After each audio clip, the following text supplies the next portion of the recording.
Geliefdes, baie welkom by ons bid hier vanaand. Dit is vir my voorreg om vanaand weer tyd saam met julle in die woord en tyd in gebed te spandeer. Ons gaan ook vanaand bid en vir die Here vra dat hy 'n bewustheid vir ons sal gee, dat ons sal weet soos die eerste kerk dat hy by ons is. Voordat ons gaan kyk na ons teksgedeelte vanaand, wil ek vir julle 'n ware verhaal vertel van Florence Chadwick. Florence Chadwick was die eerste vrou wat die Engelse Kanaal albei kante toe deur geswem het in 'n dag se tyd. Sy het toe 'n volgende uitdaging aangepak. Sy wou van die Catalina eilande na die Florida staat toe swem. Maar die oggend wat sy toe nou gaan swem het, was dit verskriklik koud geweest en dit was baie mistig geweest. En maar sy het ingegaan en sy het begin swem en sy was vergesel met twee bootjies. Natuurlik die mense wat as getuies sou dien, wat dan nou sal opteken dat sy dan die eerste vrou sal wees wat hierdie afstand gaan swem. En in die ander bootjie was haar ma. Nou ma het haar nogal baie bemoedig terwyl sy nou geswem het, maar dit was yskoud geweest, was mistig geweest. En na 'n paar ure van swem het Florence vir haar ma gesê sy's moeg, sy wil uitklim. En 'n maat van gesê byt 'n bietjie vas, amper daar. En sy het nog 'n ruk geswem, uiteindelik het sy net gaan stil staan en aan die boot gevat gesê, tel my uit, ek is emosioneel en ek is fisies nou net te moeg, ek wil nie meer swem nie. Haar ma het haar toe uitgetel en toe sy in die boot klim, omdat dit so mistig was, kon sy nie sien nie, maar toe sy in die boot klim, toe kon sy bo die mis half kyk en sy sien toe die kuslyn in die verte, net 'n paar honderd meter van haar. Sy was so teleurgestel. Die volgende dag iemand met haar 'n onderhoud voer, toe vra hulle vir haar, hoekom het jy opgegee? En haar antwoord was, omdat ek nie die kuslyn kon sien nie. Nou, dis iets van Openbaring. Ek wil amper hierdie vergelyking gebruik. Openbaring was die kerk vervolg. Ons weet dat hulle swaar gekry het, hulle was verdruk, hulle het deur baie moeilike omstandighede gegaan. Maar Openbaring is asof die Here Jesus hierdie gordyn wegtrek, hierdie mis wegtrek en vir sy kerk die kuslyn wys, sodat hulle kan volhard en sal aanhou om die Here te dien, selfs in hulle moeilike omstandighede. En dit is wat die Here vir ons ook wil hê, dat ons in ons omstandighede sal aanhou om die Here te dien. Ons gaan saam lees uit Openbaring hoofstuk 1 vanaf vers 9 tot 20. Ek Johannes is julle medegelowige en deur ons verbondenheid met Jesus het ek saam met julle deel aan die verdrukking en aan die koninkryk en aan die volharding. Nou, ek was op die eiland Patmos waarheen ek verban was omdat ek die woord van God en die getuienis van Jesus verkondig het. Op die dag van die Here is ek deur die Gees meegevoer en het ek agter my so hard soos die geluid van 'n trompet 'n stem hoor sê, skryf wat jy sien in 'n boek op en stuur dit vir die 7 gemeentes in Efese, Smyrna, Pergamum, Thyatira, Sardes, Philadelphia en Laodicea. Ek het omgedraai om te sien wie dit was wat met my praat. En toe ek omgedraai het ek 7 goue staanlampe gesien en tussen die lampe iemand soos die seun van die mens. En hy het 'n lang kleed aangehad, 'n goue band om sy bors gedra. Sy haar op sy kop was wit soos wol, soos sneeu. En sy oë het soos vuur gevlam. Sy voete was soos geel koper wat in 'n smeltoond gloei en sy stem soos die gedruis van groot watermassas. In sy regterhand het hy 7 sterre gehad en 'n skerp swaard met 2 snykante het uit sy mond gekom. Sy hele voorkoms was soos die son wat op sy helderste skyn. En toe ek hom sien, het ek by sy voete neergeval en bly lê soos een wat dood is. Hy het toe met sy regterhand aan my gevat en vir my gesê, moenie bang wees nie, dit is ek, die eerste en die laaste, die lewende. Ek was dood en kyk, ek lewe tot in alle ewigheid. En ek het die sleutels van die dood en die doderyk. Skryf nou op wat jy gesien het, wat nou daar is en wat hierna gaan gebeur. En dit is die verborgde betekenis van die 7 sterre wat jy in my regterhand gesien het en van die 7 goue lampe. Die 7 sterre is die leraars van die gemeentes en die 7 lampe is die 7 gemeentes. Ons lees net so ver uit die woord van die Here. Die kerk het sy uitdagings. Die eerste kerk, die vroeë kerk waarvan ons lees hier in Openbaring, het deur hulle uitdagings gegaan. Johannes praat van 'n verdrukking in vers 9. So hy praat nie van 'n toekomstige verdrukking nie. Hy praat van 'n verdrukking wat hy en sy medegelowiges nou deurgaan. Daar is ander verklaringe oor Openbaring waar baie sal sê dat daar kom 'n groot verdrukking vir 7 jaar en jy as gelowige gaan nie daaraan deel hê nie, want die Here Jesus gaan jou wegvat. Maar dit is nie wat ons hier lees in Openbaring nie. Johannes sê, ek en julle die kerk, ons ervaar hierdie groot verdrukking. Nou Johannes se verdrukking het 'n bietjie anders gelyk. Johannes was verban na die eiland Patmos toe. Gewoonlik was vyande van die staat soontoe gestuur wat nou byvoorbeeld nie 'n bedreiging van konflik met die swaard ingehou het nie. Politieke misdadigers of so was natuurlik verban na hierdie eilande toe. Maar daar was Johannes in isolasie gewees. En ek en jy weet hoe moeilik is dit om alleen te wees en veral vir 'n Christen. So sy verdrukking het dalk 'n bietjie anders gelyk as die verdrukking wat die Christene op die vasteland ervaar. En so werk dit ook in jou lewe en in my lewe. Ons verdrukking, ons moeilike tye mag dalk anders lyk as die volgende gelowiges in. Johannes was verban, hy was in isolasie, terwyl ander Christene se werke van hulle al weggevat was, miskien was hulle eiendomme weggevat, ander is dalk doodgemaak. Dit het 'n bietjie anders gelyk. Nou, Openbaring was geskrywe toe Domitianus keiser was. En hy en sy voorganger Nero het natuurlik die gelowiges ewiglik vervolg.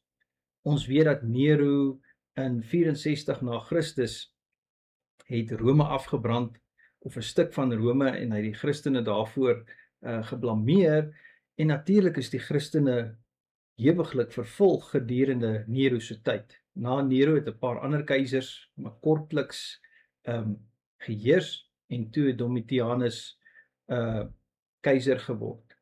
En hy het aangedring dat mense hom moet dien en eer as keiser. So keiseraanbidding onder die Romeinse ryk daardie tyd was nogal 'n groot ding gewees. In Pergamum was daar 'n tempel wat opgerig was vir keiseraanbidding. Dan in Openbaring 2 vers 13 lees ons daar waar die troon van Satan staan. Dit was juis hierdie tempel waar mense die keiser kom aanbid het en vir hom offers gebring het. In Efese was daar ook so 'n tempel, en in Smyrna was daar dan 'n sentrum opgerig vir keiseraanbidding.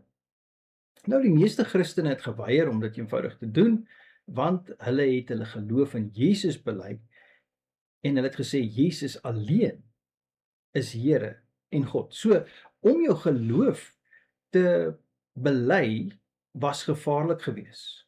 Nou Domitianus het die gelowiges begin vervolg omdat hulle hierdie keiserkultus geweier het om dit te ondersteun. En hy het aangedring dat mense sy gesag uiteindelik ook erken. Hy het hierdie titels aan homself toegeëien, Dominus et Deus. En Dominus et Deus beteken ons Here en ons God. Dis Latyn. En die wat dan geweier het om hom dan as Here en God te aanbid, is tronk toegestuur, vreeslike dinge met vrouens op straat gedoen, mense is hof toe gesleep, baie van die gelowiges het hulle eiendom verloor, party was verban soos Johannes, ander is in die Kolosseum doodgemaak, en dan natuurlik was daar ook mense wat uit die samelewing uitgesluit is, soos byvoorbeeld van hierdie tempels. In van hierdie stede het die besigheidsmense baie keer bymekaar gekom, een keer 'n jaar, dan is daar offers gebring aan die keiser, en dan is daar ook vir jou 'n sertifikaat uitgereik om te wys dat jy is getrou aan die keiser en aan Rome, en baie van die gelowiges het dit eenvoudig nie gedoen nie. En dan is hulle besighede van hulle weggevat. Hulle kon nie meer materiale aankoop of verkoop nie. Nou al hierdie dinge, al hierdie vrees in daardie tyd, het natuurlik groot druk veroorsaak by die gelowiges. En Johannes sê vir die kerk, ek is 'n deelgenoot aan hierdie verdrukking. Nou, wanneer ons Romeine lees, Romeine 10 vers 9, dan begin hierdie verse bietjie 'n anderste betekenis kry. In Romeine 10 vers 9 lees, wie met sy mond bely dat Jesus die Here is en met jou hart glo dat God hom uit die dood opgewek het, hy sal gered word, of sal jy dan gered word. So dit was nie 'n maklike ding om jou geloof in Jesus te bely nie, maar hierdie gelowiges het getrou gebly. Hulle het nie die keiser aanbid nie. En omdat hulle getrou gebly het aan die Here Jesus, was hulle uiteindelik beskou as vyande van die Romeinse ryk, vyande van die keiser. En natuurlik het dit 'n swaard gebring in families in. Families is uitmekaar uitgeskeur. Dit was nie net die staat wat teen jou gestaan het nie, dit was nie net die keiser wat jou wil opsluit of toesluit in die tronk nie. Maar families en vriende het in opstand gekom teen die Christene. En gelowiges is ook uiteindelik beskuldig van baie ander dinge wat natuurlik nie waar was nie. Hulle het gesê dat die Christene is kannibale, want hulle eet dan die liggaam en drink die bloed van hierdie Jesus wat hulle bely. En so het daar groot vervolging begin onder die Christene. En hulle was as misdadigers beskou. Maar hierdie vervolging het nie gekom omdat hulle misdadigers was nie, maar omdat hulle geweier het om onder hierdie omstandighede die keiser te aanbid. Hulle het gesê, Jesus is God, en hulle het volhard daarin, al het dit vir baie hulle lewens gekos, alles wat hulle besit het. Hulle het nie deelgeneem aan hierdie afgode nie. Nou Johannes sê vir hulle, ek is deelagtig aan hierdie verdrukking. Ek gaan saam met julle deur hierdie swaar tye. Hierdie verdrukking lei ons ter wille van Jesus. Paulus het dit gesien as 'n voorreg om vir die Here te ly. Maar hy sê ook, ek het nog in 2 ander dinge saam met julle deel. 1, aan die koninkryk. En hy herinner die Christene en hy sê, ons staan onder die koninkryk van Christus. Dit lyk of Rome alles beheer, dit lyk of hulle ons gaan vernietig. Maar Jesus is in beheer. En derdens sê hy, ek het ook deel aan die verdrukking, aan die volharding.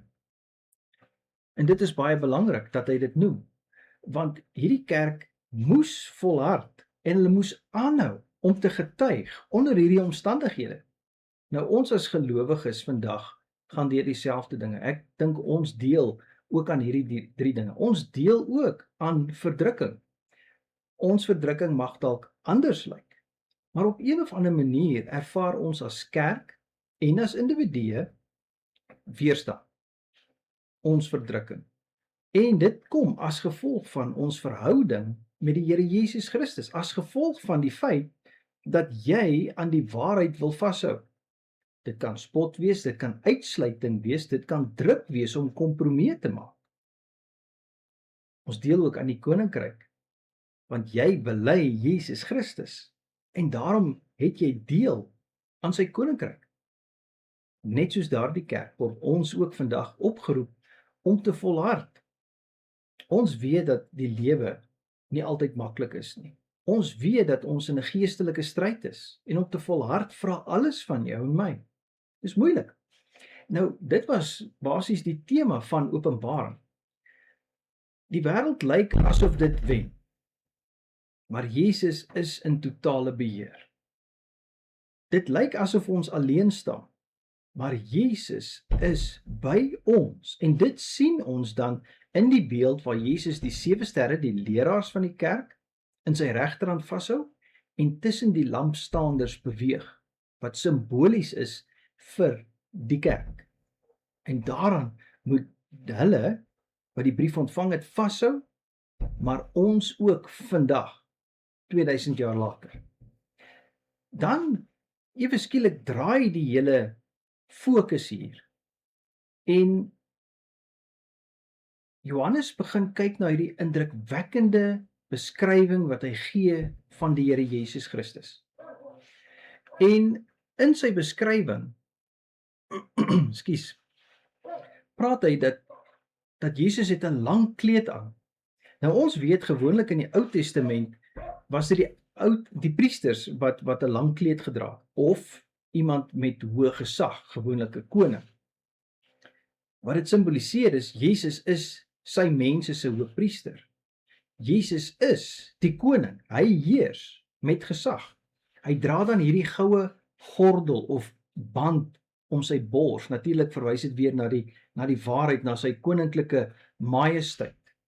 Hy verwys hier na wit hare, en wat weer simboliseer van sy ewige bestaan, sy volmaakte wysheid, reinheid.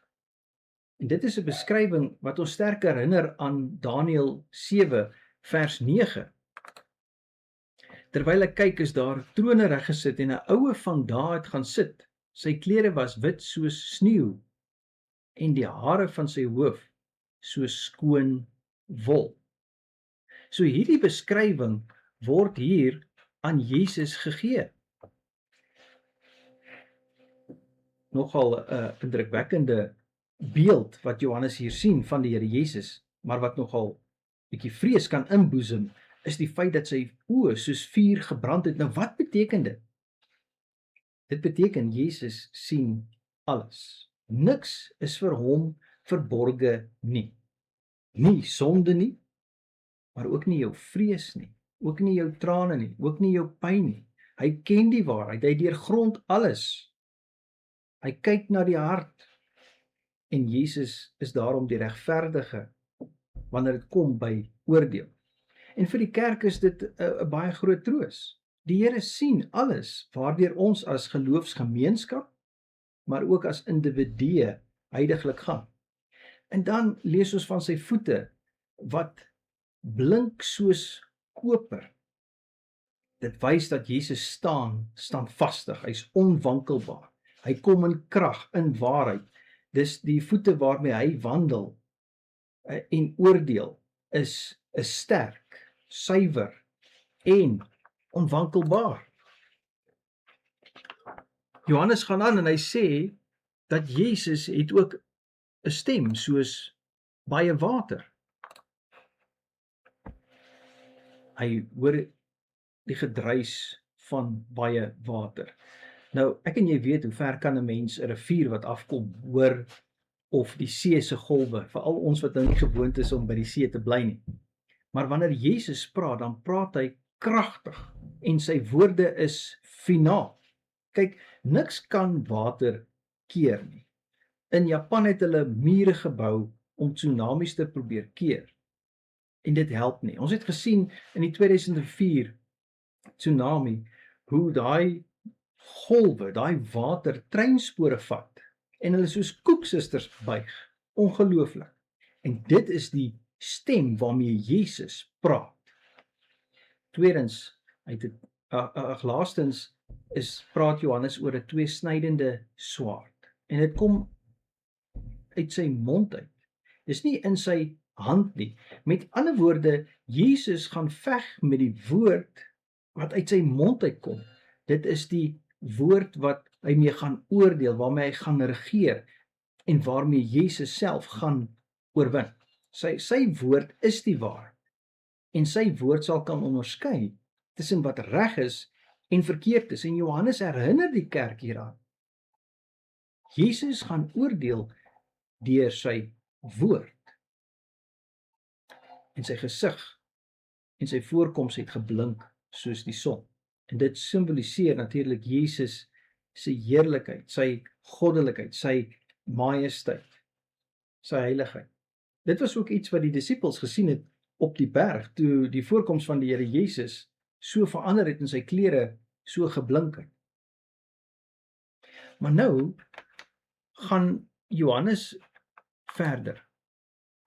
En hy sê dat Jesus het 7 sterre in sy hand. en hy wandel tussen die 7 goue lampstaners of kandelare. Wat beteken dit? Dit beteken dat die Here Jesus aan die een kant het sy getroue dienaars in sy hand. Die regterhand in die Bybel het gewoonlik gewys na krag, mag, autoriteit, beheer. Jesus het aan die regterhand van sy Vader gaan sit. Nou hou hy die leraars van die kerk in sy regterhand vas. Dit beteken dat die leraars staan onder sy gesag, sy autoriteit. Hulle kan net doen wat hy vir hulle sê hulle moet doen. Daarom behoort die kerk nie aan 'n dominee. Die kerk behoort nie aan 'n sinode nie. Die finale sê kom nie van die paus af nie. Die finale sê oor die kerk kom van Jesus Christus alleen af. En dan wandel hy tussen hierdie kandelare. En hier kry ons die eerste teken dat die res van die boek baie simboliek gaan hê, want hy beskryf dit vir ons in vers 20 en hy verduidelik dan die simboliek. Dat die sterre is die leraars, die kandelare is die gemeentes. En hy sê ek wandel tussen julle. Dit beteken dat Jesus is nie ver toe van sy kerk af nie. Hy is ook nie ver vandag van sy kerk af nie. Ons kan dit dalk nie met ons fisiese oog sien nie. Maar wat ons hier lees is hy is tussen sy kinders. Hy is by sy kerk. Dit is verskriklik belangrik dat ons dit ter harte sal neem. En Jesus is tussen hulle en hy ken hulle seer, hy ken hulle vrees, hy ken ook hulle sonde. En dit beteken dat die Here Jesus is aktief besig in sy kerk. Hy het hulle nie verlaat nie. En daarom, met dit in gedagte, kan ek en jy in tye van swaar kry volhard, net soos hierdie eerste kerk. En dit is die boodskap wat Johannes hier probeer oordra aan hierdie kerk deur hierdie brief, dit wat hy gesien het. Hy kom en hy sê vir hulle, die heerser van die heelal, die koning, hy wat in beheer is, hy wat almagtig is, hy wat die dood oorwin het, is by julle. Hy is nie ver van julle af nie. Ek het vir jare sendingwerk onder die swart mense gedoen. Hulle glo dat God ontoereikbaar is. God is baie ver, daarom glo hulle aan voorvadergeeste, want die gees kan, wat nader is aan God, kan met God praat. Jy kan nie. Die Bybel gee vir ons heeltemal 'n ander prentjie. Jesus is by ons. En dit is wat ons vanaand ons eie maak. En dit is wat hierdie kerk ook hulle eie moes maak. Ek het vir ons 'n paar punte waarvoor ons vanaand gaan bid.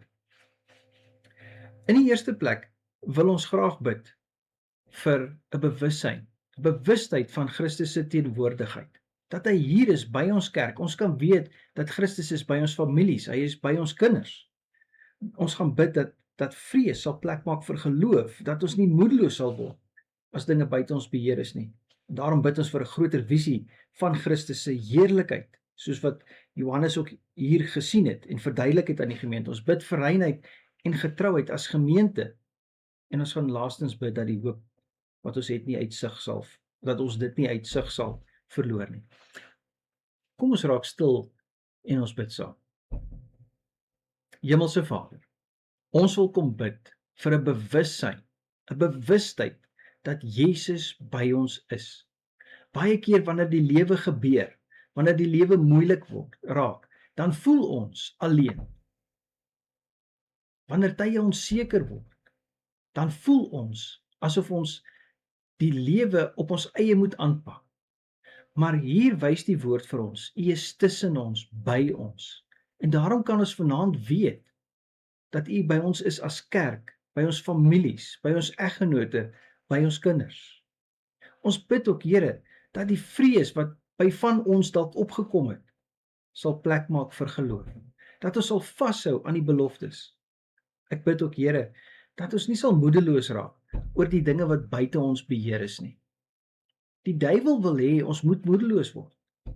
Maar Here, ons staan op U woord. Daarom bid ons vir 'n groter visie van die heerlikheid. Herinner ons, Here Jesus, dat U is in beheer.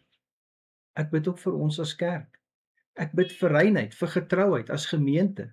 Ek bid dat ons sal groei in geloof, in liefde en in eenheid.